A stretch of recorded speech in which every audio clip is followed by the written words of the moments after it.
This was a very critical time.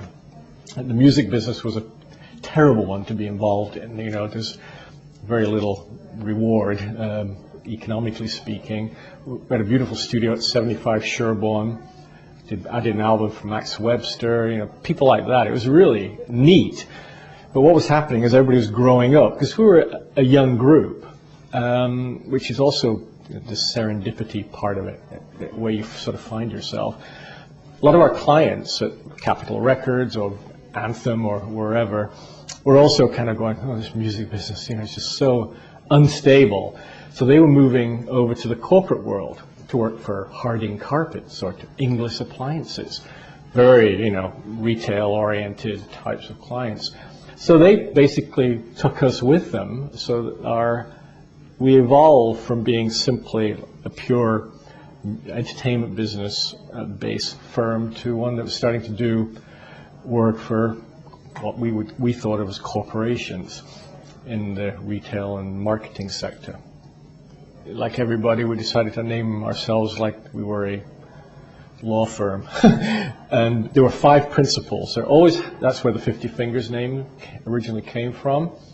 And one of the reasons this company is like it is in terms of our emphasis on, or particularly currently on branding, we've always been totally driven by the strategic side of things. In the 80s, we'd call it marketing communications, which is pretty well the sort of embryonic form of what people call branding today.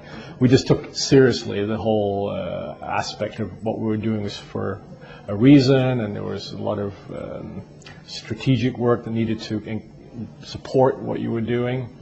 And the reason for that is the partnership was made up of a specific group of people. There was me, who's a designer, and then we were joined about a year after I started by a guy called Gary Ludwig, who was very much from the Swiss school of design. I convinced him to come and join us full time because I knew we needed more discipline. Like 2 sides of a coin. It was me who didn't believe in grids and Gary who did. So that's really how that worked. And then there was Jeanette Hanna, who was, at that time, was a bit of a designer, but truthfully was definitely a thinker about design and design's role in communications and strategy. And there's Peter Francie, who was basically our account manager, who would go out and manage business and do the sales calls and get new business. And the last person was Clark Spencer, who was a studio manager / production expert. So basically in that group we had all the bases covered.